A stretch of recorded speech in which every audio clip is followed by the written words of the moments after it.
Yo, yo, yo, yo, what's going on, everybody? Welcome back again to the Black Perspective Podcast. As promised, I'm here with Paul Lamar Hunter, the author of the 19th, excuse me, The Success of the 19th Child. Paul Lamar, say what up to the people who are listening, who are not watching. What's up, America? All right. Let's I want to get into some things because I was kind of baffled when you first wrote me and said that your parents had 21 kids total, same mother, same father, and you really never in life hear that at all. So I want to talk about your background, your backstory. All right. I'm not sure if all 21 kids were in the same household at the same time, but how was it for you to grow up knowing that you had about 11 or 12 older brothers and sisters? Well, let me say this. My mother, she's a blessing. She's a hero. She's a woman that deserved to be honored because she broke records all around the world. Yes, indeed. She is the first woman to birth 21 children by my dad. 17 of us living today, 63 grandchildren and 87 great-grandchildren. So growing up in the family, we had some good times, we had some bad times. Most importantly, my mother and father was very good Christian men and women. They made sure that on Wednesdays nights we were in Bible studies. On Sundays, we went to church. Also, on Sundays, after leaving the church, my mom and dad would go home and prepare a big meal. If you ever seen the movie Soul Food, that's how it was in the Hunter family house. Everybody pitched in and helped out on Sundays to prepare the meal. And so I thank God for my father and my mother, and I thank God also for my siblings, because my older siblings, that first 10 had to help out around the house. They had to babysit. They had to make sure that we did chores. They did homework with us. And also there were times that they had to discipline us. And so when you look at discipline today compared to when I was growing up, it's totally, totally different, because this generation with the new parents, they don't like to discipline their children. They don't like to spank their children. But we got it. We got it with the switches, and we got it with Mama Shoe. Mom was good. Mom was like a cowgirl, and when she get mad, when you do something, she'll throw that shoe at you right away. Boom, that shoe will be coming. And seem like that shoe will take turns and hit you wherever you at. So I thank God for my older siblings, because they were a tremendous blessing in helping raise the second group in the Hunter family. Yeah, that's kind of a good word to use, group, because you can group the first 10 and the second 10. So that's a good word to use in that scenario. And shout out to Mama Hunter for laying down the law in her household. A lot of us, we grew up to that same exact situation where watch out for that extension cord, that shoe, that switch, that belt. And it kind of molded us into the people we are today, most of us. And nowadays, we're not getting that. We're not able to give our kids some of the same discipline, which I feel like allows them to roam free and be able to feel like they can do whatever they want because there's no consequences behind most of their actions. So big ups to Mama Hunter for that, for being a real one. Okay. If I'm correct, did you grow up in Iowa? No. I grew up in the city of Racine, Wisconsin. I went to Upper Iowa University. Upper Iowa University is in Fayette, Iowa, but they also had a location in Racine, Wisconsin, and they had one in Milwaukee, Wisconsin. So I went from Racine, Wisconsin to Upper Iowa University. And so in 2010, I decided to go back because my job had closed the business and moved to Mexico, and they had an opportunity for me. And once I took advantage of that opportunity, I decided to, hey, I'm going back to college. They paid for it. So in 2012, I became the first in the Hunter family to graduate from college. And what really motivated me, I have to say this, because it was my parents' lineage. when I had to do research on my mom lineage and my father lineage, what I discovered is that no one on my father's side or my mother's side graduated from college. So I decided to become the first to lay the foundation and graduate from college. Now, today, I see a lot of my nieces and nephews, cousins and relatives went back to college and graduated from college. So my story is it's never too late. So when I graduated from college, I was 42 years old. And I tell people today that the end is always better than the beginning. So if you look at my book, the title of my book starts off tough. No love, no charity, but the end is better. The success of the 19th child. Okay. Okay. That's wow. That's a journey, and that's quite a backstory to be the first out of 21 kids to do what you did and have success. That's because I was going to ask you at what moment told you, you know what, I got to break this curse. I got to break this generational thing that's going on with my family, and growing up having to struggle with this and struggle to do that. And you pretty much put it in the bag when you said what you said. So that's pretty dope for you to take it into your own hands, especially at the age it was at. Because again, a lot of people feel like it's always too late to go to school or too late to better themselves when they feel like age is a problem. And a lot of people see the outside world and thinking that's going to judge them due to the fact that, okay, well, you know how people say it's too late for you to do this, or it's too late for you to do that, or you can't do this, you can't do that. So the fact that you told yourself that, you know what, I'm gonna block out what anybody ever even have to think or say about me, because I want to do this for me and to start a new trend in my family for the younger ones is going to look up to me. Because people don't realize a lot of our men, especially black men, and a lot of our black women don't realize we're being looked at even when we don't think we are. So the fact that you took that in stride and said, you know what, I'm going to finish, I'm going to go to school and do this, and the third, and you did it at 42. I commend you for that. And I hope everybody who's listening and watching to understand the same thing that the message he's trying to give everybody. It's never too late. You can always better yourself all the way to the day you pass away. You can continue to better yourself. So thanks for that, for giving us that insight. I want to talk about some of the shows you've been on, because it seems that you've been everywhere on TV, and everybody's starting to notice you and what you've become and your backstory. So I want to talk about a couple of the shows that you were on. I'm going to mention a few, but one I want to talk about in specific. You had Face the Truth TV. You've been on Fox and Friends. You've been on Living 808. You've been on WATC, TV 57, Good Things Utah, and many more. I want to talk about Face the Truth TV. When you were able to get on that show, is that when you realized, you know what, I'm getting a notoriety that I should be receiving? Because like I said, a lot of black men don't get known a lot for a lot of things we're doing. And the fact that this is produced by, I believe, Dr. Phil and Vivica A. Fox. So is this the moment where you feel like, you know what, I'm on a platform now that I can get my voice out there to any and everybody?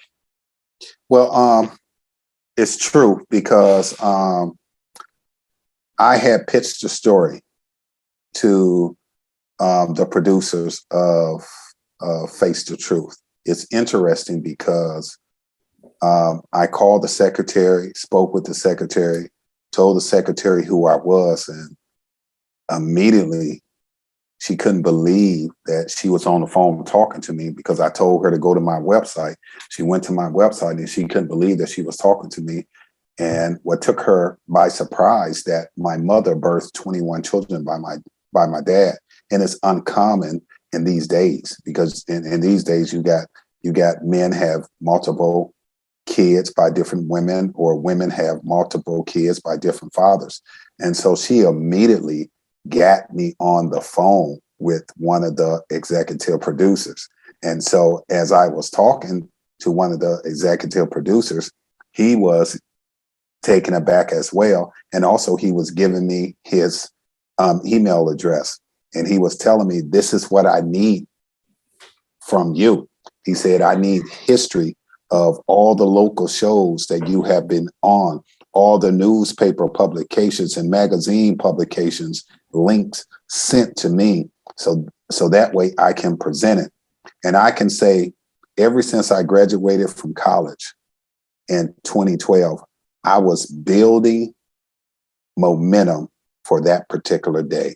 So as he was giving me his email address, I already had the draft ready to go.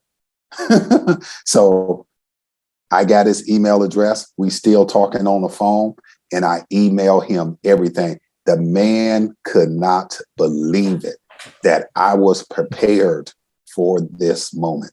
And see, when you are preparing yourself and you have God's help, God will make sure that you are prepared for the moment of your opportunity.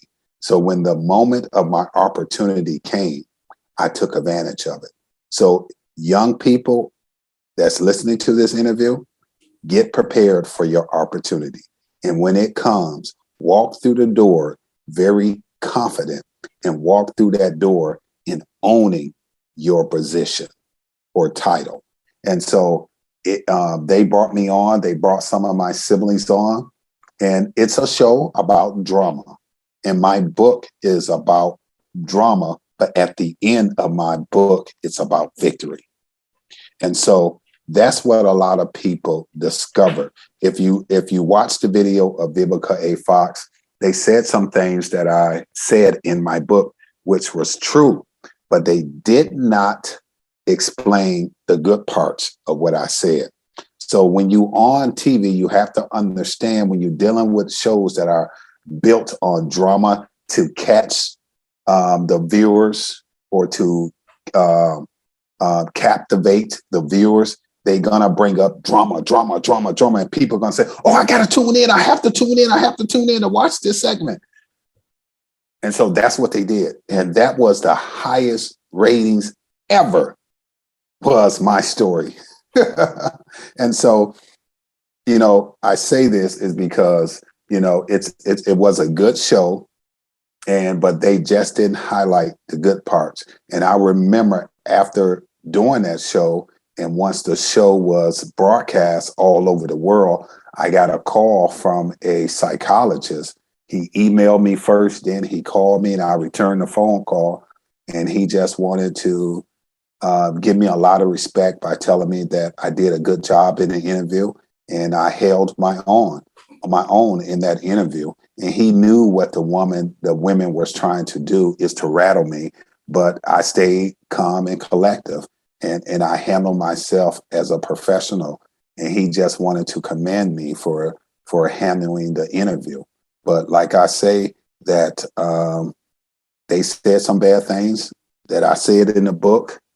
My book is true from start to finish, but at the end, it's all about positive, because just imagine if someone, if you're a businessman and everybody is always telling you yes, but no one never told you no. And then eventually somebody tell you no, you don't know how to react. You break down mentally, spiritually.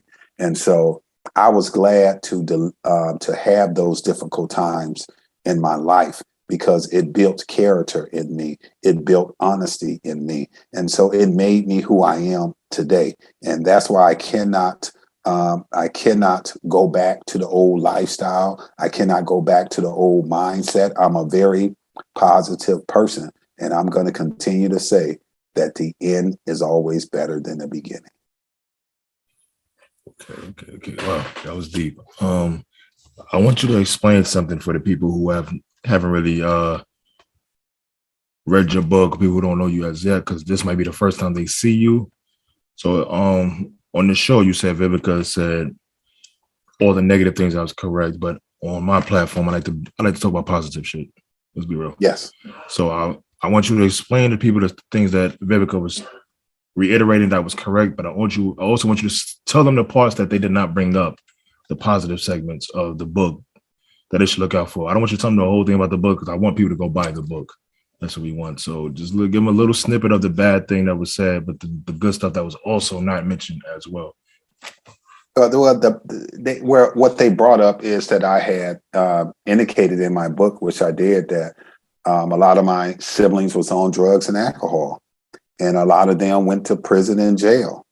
But they never mentioned that I said in the book that they recovered. That's the most important thing.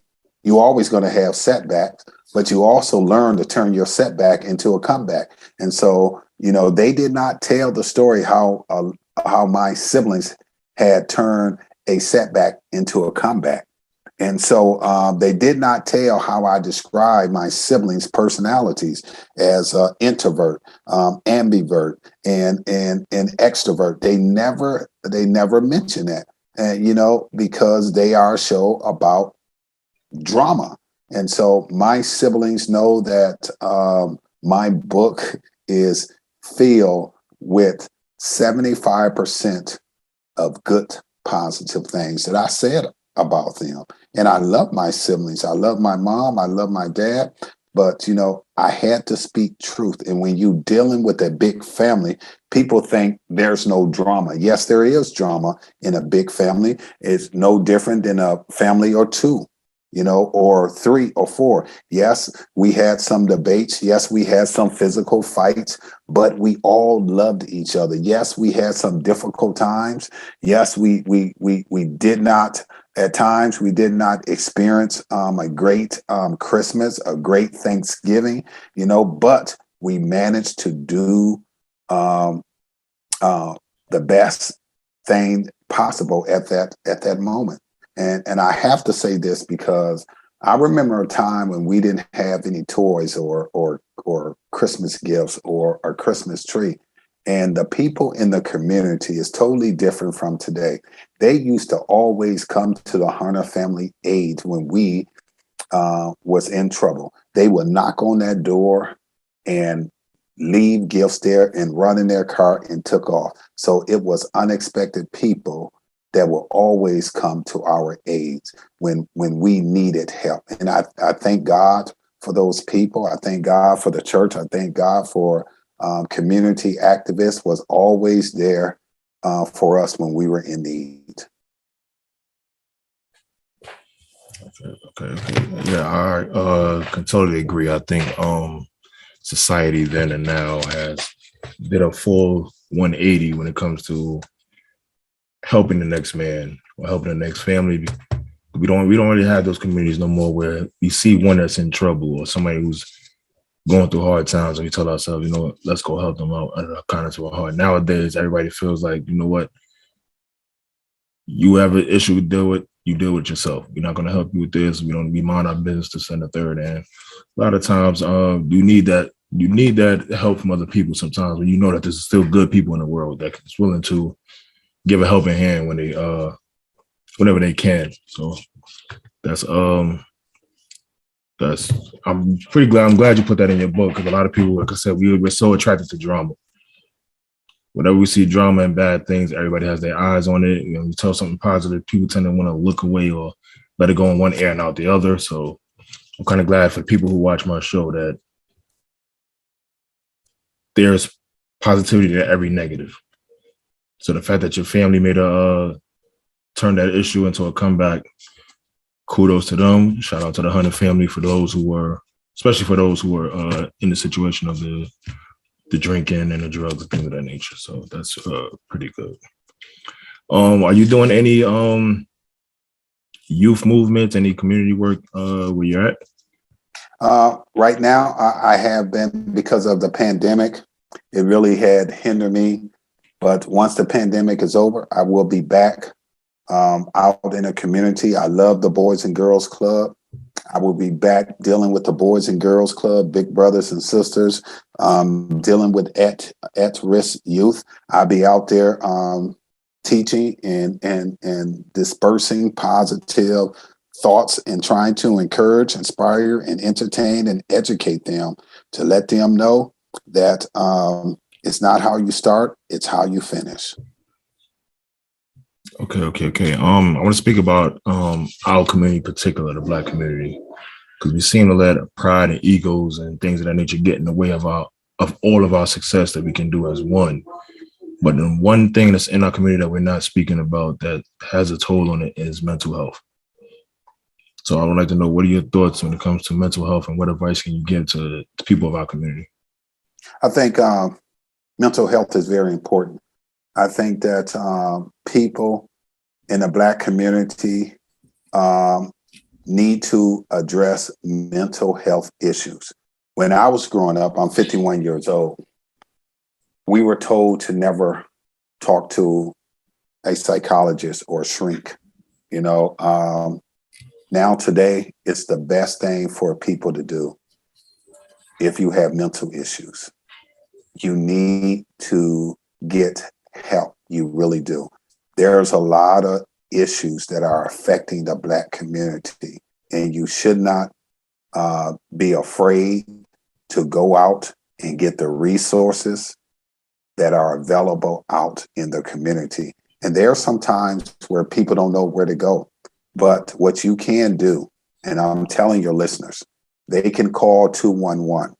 Whatever issues that they are dealing with, please get on your cell phone or a regular house phone and call 211 and tell them what is the issues that are affecting you, that are bothering you at that moment. And they will guide and direct you and make sure that you get that help that you need, because our minds are under attack. Since we came into this world, if you look at how we have been treated, our ancestors have been treated, a lot of us should really have some mental issues. You understand? We really should have some mental issues. And, but I think that we are, some of us are doing a great job. Some of us is just not afraid to go and ask for help, to get that extra help from a pastor, from a counselor, from a psychologist, from a therapist. But those that are in the community that are afraid, you need to go and get help, because this is what's going to save you. This is what's going to save our community. You have to ask for help. If you want to get well, ask for help. Simple as that. 211 is your friend. Give 211 a call if you want help. Okay. Stay there. Welcome again, y'all, to the Black Perspective Podcast. For those who will be watching, y'all heard it from the man himself. These are the things that we need to continue to do, or at least start to do, because a lot of us are not trying to go to see a psychiatrist because we all looked at, okay, I'm not crazy, I'm not bugged out. But it's not really for that reason. Sometimes you just want to get it out. Sometimes you need to just talk to somebody just to get it out of your system. And the fact that we hold things in so long that when it comes out the wrong way. And sometimes it leads to suicide. So for y'all who are listening, the best way to not become suicidal is getting these feelings out, getting these things out. Any trauma you witnessed when you were younger, anything that you saw, just get it out. Because trying to hold it in and keep it in does not mean you're strong at all. It does not, at 1% at all of it does not mean that you are strong. It just means you're just carrying a burden that you don't need to keep carrying. So, once again, can you let some of the people know exactly where they can find your book directly? Hey, the title of my book is No Love, No Charity, The Success of the 19th Child. My book is available on Amazon website, Barnes and Nobles. You can pick it up at any bookstore. If you're looking for a great speaker, you can visit my website, paullamarhunter.com. I am on all social media outlets under paullamarhunter.com. Okay, when you get a chance, I want you to send me you might have sent them already, but if there's any links I need to see, let me know. I'll leave it in the description box of this episode so that the people can go directly to your Facebook, Instagram, and all of your social media. They can hit you up directly to you instead of having to go through me. Without further ado, everybody, this is Paul Lamar Hunter. And this is Talk Galore from the Black Perspective Podcast. This is the end of our show. Thank you for joining us, Mr. Hunter. Hey, thank you for having me on as a guest. I really appreciate it. Hey, no problem. Y'all can catch this episode on iHeartRadio, Spotify, Apple Music, Amazon Music, and you can catch the video version on YouTube. You can also catch us on my platform at podbean.com for the direct podcast episode there. Without further ado, this is your host who thinks the most, and I'm out until next time.